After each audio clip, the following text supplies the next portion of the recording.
धुन पर नाचते सांप। जिन्हें नाग पंचमी पर दूध पिलाने की मान्यता सैकड़ों साल से चली आ रही है, लेकिन क्या वाकई सांप दूध पीते हैं और बीन की धुन पर नाचते हैं? 70,000 साल से सांप हमारे धर्म, कहानियों और सपनों में जिंदा है, कभी देवता बनकर, कभी राक्षस, लेकिन हमेशा रहस्यमयी। नागपंचमी से ठीक पहले मंडे मेगा स्टोरी में सांप और इंसान के रिश्ते की पूरी कहानी और नागों से जुड़ी कुछ रोचक बातें जानते हैं। सांपों का धरती पर अस्तित्व इंसानों से भी पुराना है।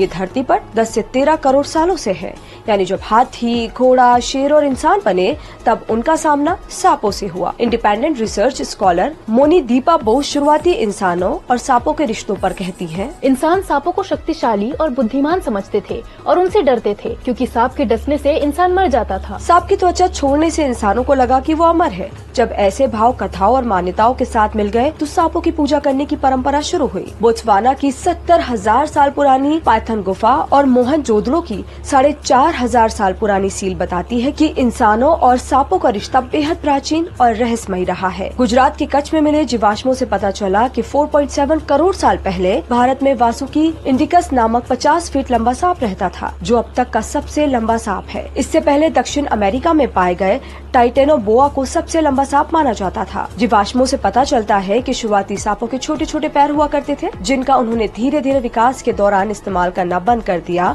और पैर गायब हो गए। सांप और नागों से जुड़े कई मिथक और फैक्ट्स भी हैं, जैसे नाग बीन की धुन पर नाचते हैं, लेकिन हकीकत ये है कि नाग के कान ही नहीं होते, वो धुन नहीं, धरती की वाइब्रेशन महसूस करते हैं। जब सपेरा बीन को एक दिशा में घुमाता है तो सांप खतरे का अंदेशा समझकर उसी दिशा में फन हिलाता है। देखने वालों को लगता है जैसे वो नाच रहा हो, पर असल में वो बस रिएक्ट करता है।